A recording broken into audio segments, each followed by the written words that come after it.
In this video, we're going to go through a complete step-by-step guide on how to get your real estate license in the state of Wisconsin. Let's dive right into it.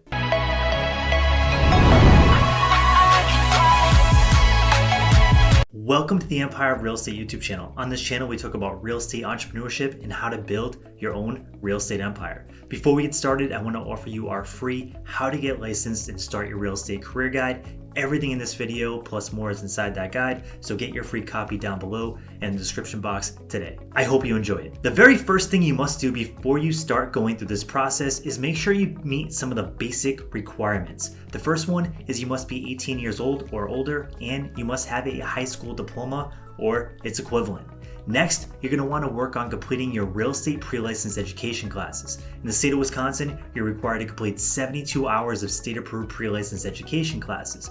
And yes, I know, 72 hours is a lot of time to sit in a classroom, especially if you have a 9-to-5 job or other big commitments that you have throughout your daily work week. Now, there is some good news. You don't have to go sit in a classroom, and there are state-approved schools that offer these classes online, so you can do them at your own pace and at your own convenience. Now, if you want to check these classes out, there is a school that we definitely recommend down in the description below. It's an affiliate link, and once you click the link, you're going to see different sales and discounts that they may be running when you watch this video. So I hope that helps out, and maybe that will make getting your license a little bit more convenient and simple. Once you complete the 72 hours of your real estate pre-licensed education classes, it's time to take the exam.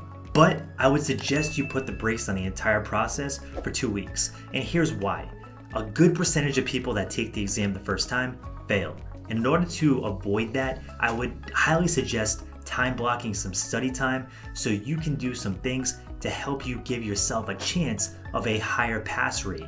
Now, what I would suggest doing is I would suggest time blocking at least 2 hours a day for those 2 weeks to study for your exam. Now, what you can do during those time blocks is read through textbooks, or you can even get flashcards and study with a study buddy, which can make it a lot more fun and interactive. Now, if you can't find a study buddy and you really don't like textbooks, there are some other options out there, but they're going to cost a small fee.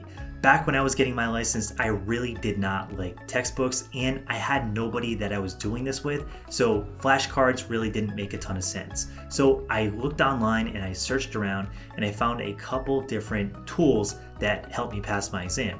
The very first one I would recommend looking at is Prep Agent. Prep Agent is a test-like simulation tool that will help you pass your exam by putting you through test-like simulations. If you want to check them out, there's an affiliate link down below. There's also CompuCram, which a lot of agents use to pass their exam. And what is really cool about CompuCram is it will test you up front and it will tell you where your weak points are, so you can double back around and study those parts of the textbooks and those parts of the exam and give yourself a much higher chance of passing. If you want to check out CompuCram, there's an affiliate link down below for that as well. After that 2-week period, I would just pull the band-aid off and sign up to take the test. Now, you're going to want to give the testing center 24 hours notice, and the exam is done through Pearson VUE, so you can go on their website or give them a call to book your exam.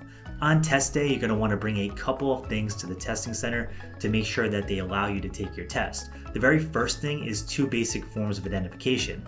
This can be a driver's license, a passport.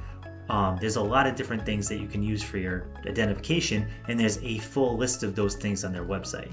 Aside from that, you're going to want to bring a basic non-scientific calculator for the math portion of the exam, so when you're going through those challenges on the test, you have something to help you and get you through that math portion with ease. Now, make sure it's a basic non-scientific calculator, because if you get anything else, they're not going to allow you to bring it into the testing center on test day, and that's the last thing that you want, is to try to go take the math portion of this exam with no calculator. One quick tip is to not rush through the exam. You have a couple hours to complete it, and in fact, most people finish the exam early. So, to avoid failing, make sure you read each question multiple times.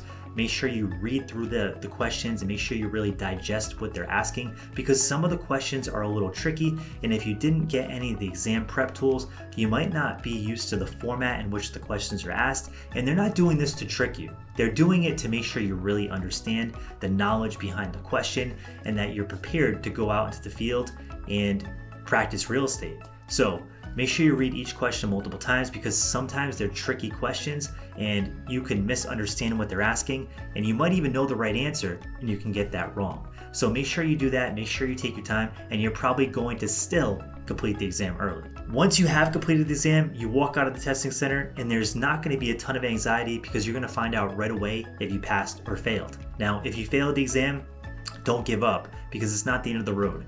Many people have failed the exam and went on to build very successful real estate careers, and it doesn't mean that you're going to be a bad agent. It just means you need to study a little bit harder and give yourself a second try.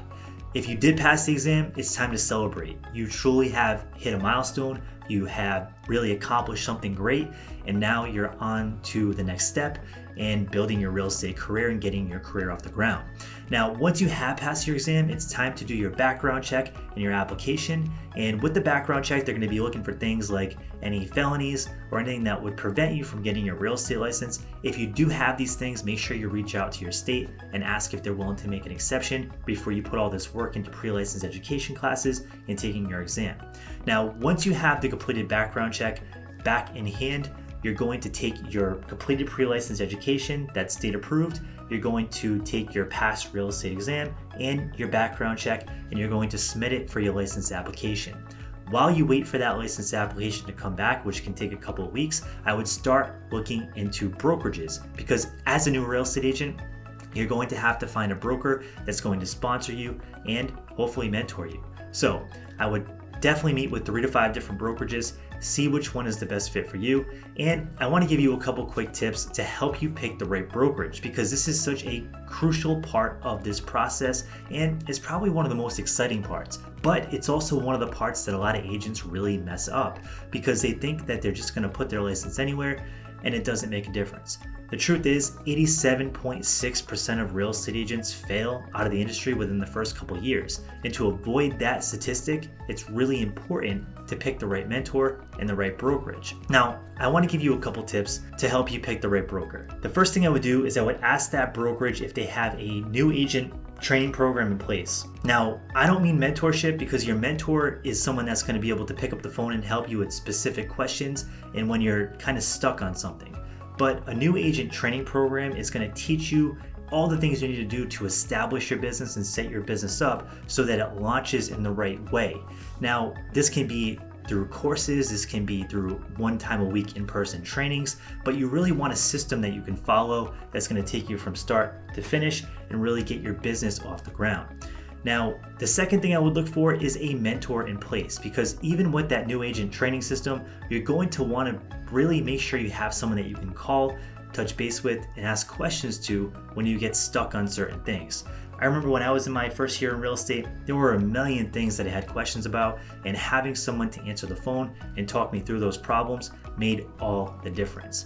The third thing I would do is I would ask how they're going to help you build your business. Are they going to help you with social media marketing? Are they going to help you with phone prospecting?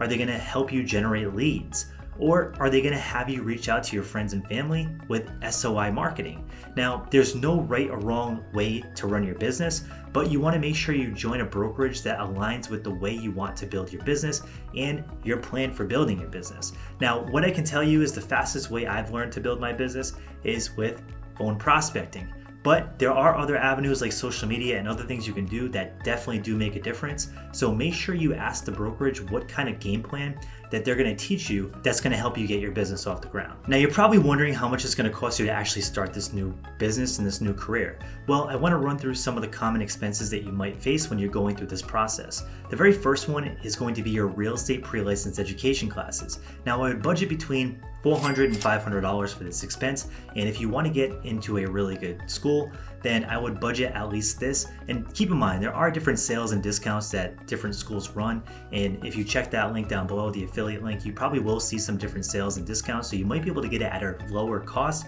but I would average between $400 and $500 for this. The next fee is going to be your fingerprinting and background check, so I would budget about $50 for this. Aside from that, you're going to have your license application fee, which is about $75 to get done, and you're going to have your state exam fee, which is about $135. Now, if you want to add on any flashcards or study tools, I would add an additional $100 to your budget, which would likely bring this to about $860. So all in all, for under $1,000, you can get started with this process, get your license, and start a new career in the field of real estate. Now, you might be wondering, how much can real estate agents actually make? Well, it really depends on how much effort, time, and energy you put into it, and also your skill level. But I can tell you firsthand, there are a lot of agents that I know personally that make over 6 figures, so it's entirely possible for you to do the same thing. One of the best ways to calculate this is to take the average home sales price in your area and then times it by the average commission rate, which hovers between around 2 and 3%, depending on where you're at, what your market's like, and all those things. And then from there, you want to times that, and you're going to figure out what the average commission is. And then from there, you can see how many houses you need to sell per year to be able to get to your 6-figure number.